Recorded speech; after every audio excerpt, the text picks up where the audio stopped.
Hey everybody, welcome back to my channel. Today in this video, I am going to explain everything astrology. So not everything, but I'm going to explain where it came from, what the 12 signs are, the 13th sign. So I'm going to also explain the modalities. I'm also going to explain the elements, and I'm also going to briefly talk about the archetypes that every sign represents. So what is astrology? Astrology is an ancient practice. It's been used for thousands of years. It originated in the Near East, where movements of the planets and stars were observed and recorded for religious and agricultural purposes.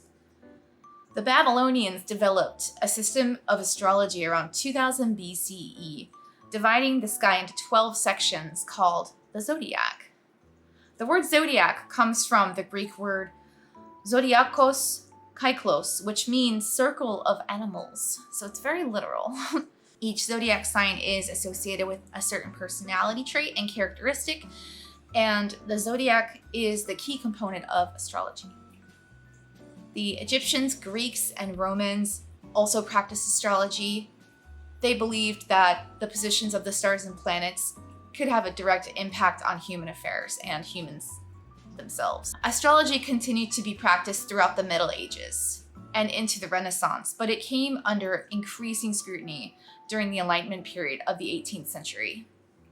Those dang scientists ruin everything. Despite this, astrology remains a popular practice today, with many people using it for self-discovery and growth. The 12 zodiac signs represent the universal blueprint of the human experience. And here's more detail as to why that is. So each sign has a specific archetype it represents, a ruling planet, that planet's god that governs it. And all of these mean something to the sign itself. They're all indicative to the sign's personality and values. So all the 12 signs are broken into 4 elements. We have fire signs, they act. Earth signs, they build. Air signs, they think. And water signs, they feel. There are also different modalities. So we have cardinal, fixed, and mutable. Each modality has a different way of expressing itself. Cardinal signs: Aries, Cancer, Libra, Capricorn. They are the initiators of the zodiac, known for leadership qualities, ambition. They're quick to take charge. They have a natural ability to lead others. Fresh starts, new beginnings, the start of a new season. So cardinal signs represent spring, I guess you could say.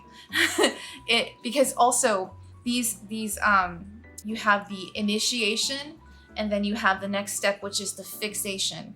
And then you have the adapting signs after. Next modality is fixed. People who are Taurans, Scorpios, Leos, Aquarius, they are the stabilizers of the zodiac. They are known for their determination and they're steadfast. They have a strong sense of purpose. They're often seen as pillars of strength, in organizations. They're super reliable. They're super committed to their goals. While being that way, they can be the most resistant to change. So as you can understand, the reason why it says fixed is because they're fixed. They are focused, they're ready. They have taken, maybe the idea of the cardinal and they're going with it, and the fixed sign is just gonna get that ish done, okay? And then we have the mutable sign. The mutable signs are gonna be Pisces, Sagittarius, Gemini, and Virgo. They are the adaptable signs. They're known for their flexibility and versatility. They go with the flow. They're really good at navigating circumstances and adjusting and pivoting as necessary. And they're also associated with the end of the season. So they're really good at bringing things to a close. So it's a cycle. So if you think about it, it's the cardinal. There's like the cardinal, the idea, the spark. The fixed sign is going out there and doing it and making that spark happen. And then you have the mutable sign, who's taking all the work of everybody that was before them and coming up with a brand new idea in a way that they can change and make something better or innovate or something like that. That's kind of the dynamic between the 3 modalities, which is pretty cool. And all these signs have specific traits as mutable, as fixed, as cardinals. Now that we understand the modalities, we understand the elements and what they mean, we understand where astrology came from. Let's talk about the actual signs themselves. So here we go. First sign is going to be Aries. So if you're born anywhere from March 21st to April 19th, Aries are known for their courage and their energy, their assertiveness, all qualities with the warrior type.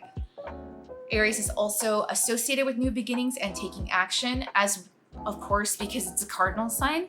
Aries is also ruled by Mars, which is the god of war. So the hero, the warrior archetype, god of war, I mean, it all kind of all goes in there. They're like the little soldiers of the Zodiac, you know, going in first and just being brave and just maybe doing things that other people just haven't done before, you know, like just brave. They're just brave. And next we have the second sign is going to be Taurus. Taurus, if you're born between April 20th and May 20th, you're a Taurus.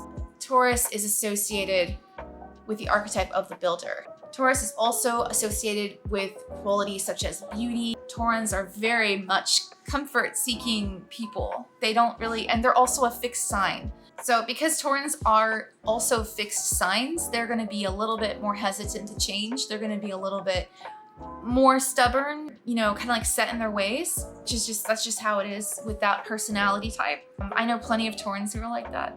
God bless them. I love them. So Taurus is ruled by Venus, the goddess of love and beauty. The third sign is going to be Gemini. This is going to be May 21st through June 20th. And Gemini is associated with the archetype of the trickster or the communicator. So Gemini is, I love Geminis. They're known for their wit, their versatility, their communication skills. They are people that challenge the status quo. They're just they're able to see both sides of a situation, much like Libra. They're interested in transformation and growth. So again, the mutable thing happening. So Gemini is mutable. Mutables love to adapt. They love to transform. Mutate is basically the root word there. Cancer is June 21st through July 22nd. Cancer is associated with the archetype of the caretaker or nurturer or mother. So lots of feminine energy with Cancer. People born under this sign are often deeply empathetic. They're compassionate. They have a strong desire to protect and care for other people. Cancer is also a cardinal sign. And the reason why I can remember all the things about Cancer is because Sailor Moon is a Cancer. And also, Sailor Moon is the leader of the Sailor Scouts.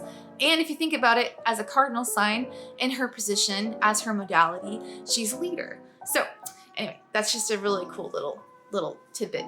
So Leo is July 23rd through August 22nd. And Leo is associated with the archetype of the king or queen. These people are just super charismatic. They can be natural performers. They have a strong urge to be recognized. They just are so energetic and creative. And Mamoru from Sailor Moon is a Leo. I think that's him. So the sun and the moon, kind of cute. Okay, stop talking about Sailor Moon. So next we have Virgo. Virgo is the sixth sign. And if you're born between August 23rd and September 22nd, you're a Virgo. Virgos are associated with the archetype of helper or healer. Meticulous, they're practical, they're sensible. Virgo people, I notice, they have a really strong desire to like improve themselves. And some of them have a really strong desire to improve other people outside of themselves, which is probably that service to other thing that is a theme with them.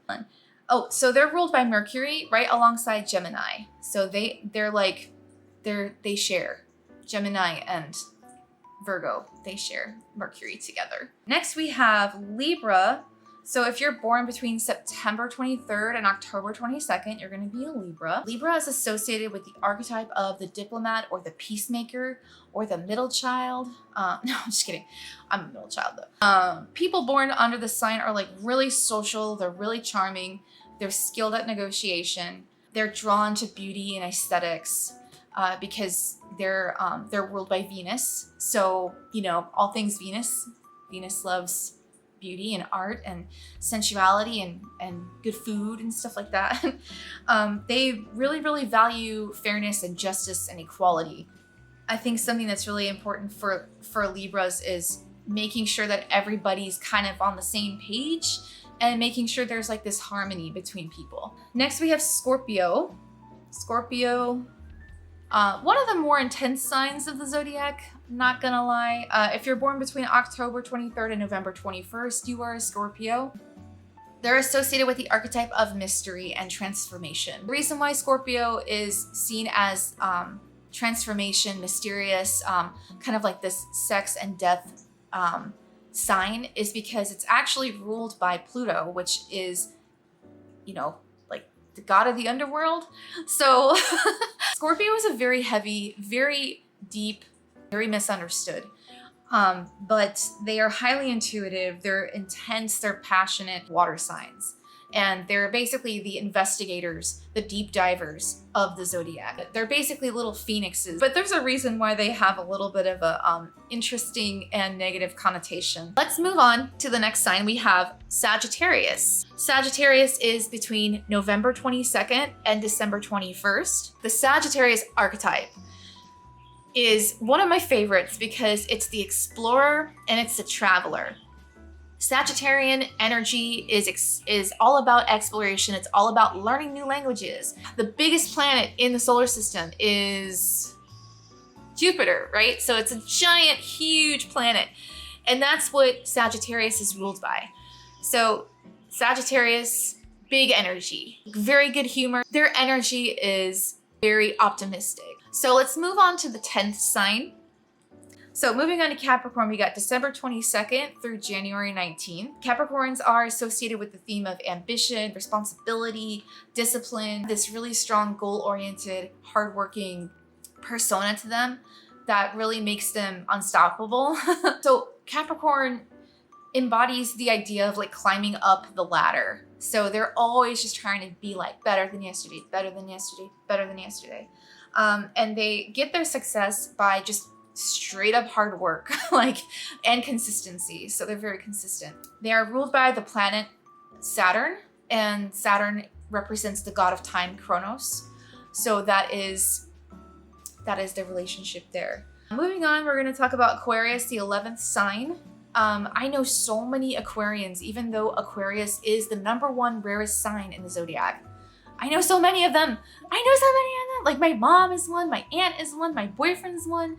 So Aquarians, they're born between January 20th and February 18th. They are the rebel, the innovator. Aquarians are associated with new ideas. They have problems with authority sometimes because they're very rebellious in their nature. They like to look into the future a lot. Also, they're fixed signs, which makes them very stubborn. So they're like these rebel, stubborn people that are like, I'm doing it this way, whatever, bye everybody else, and they'll just go off and do their own thing. Ruled by Uranus, the god of the sky. And I don't say Uranus. Okay, I do. But Uranus sounds like urine, and then Uranus is Uranus, so it's like you can't win. There's not a good pronunciation anywhere here. Moving on. So next we have Pisces, which is February 19th to March 20th. So Pisces is the mystic, the dreamer, the artist. All water signs are very, very artistic. Pisces has like a very special artistic creativity to the sign. They're like very deep into music, expressing themselves. But they're really empathetic. Pisces energy is like super empathetic, really are compassionate, and they have a little bit of problems with boundaries and sometimes letting people get under their skin because they are so in tune with everybody's emotions that it can be really overwhelming for them. They are very powerful psychic energy. Yeah, Pisces basically has the knowledge because it's the 12th sign. It has all the knowledge of all the signs before it. They're just very deep signs that can relate to pretty much anyone and anything. And last but not least, we have Ophiuchus. So Ophiuchus is the 13th sign of the zodiac, but this is a recent thing where they're like, Ophiuchus, it wasn't ever part of the 12. Well, it now is. However, it doesn't Ophiuchus doesn't have a modality. Ophiuchus doesn't have an element. But what Ophiuchus has is a very interesting backstory. Ophiuchus has basically gone through the 12 cycles of being a human and is now this transcended energy. So in another video, I will cover more about Ophiuchus. And keep in mind, all these archetypes are just a snapshot. Your rising, your sun sign, and your moon sign, like in conjunction with all these things, it should give you a really good understanding of what the top 3 mean to you and how you can relate to them. And I will go over that in the next video coming up. So stay tuned and thank you so much for watching. Bye!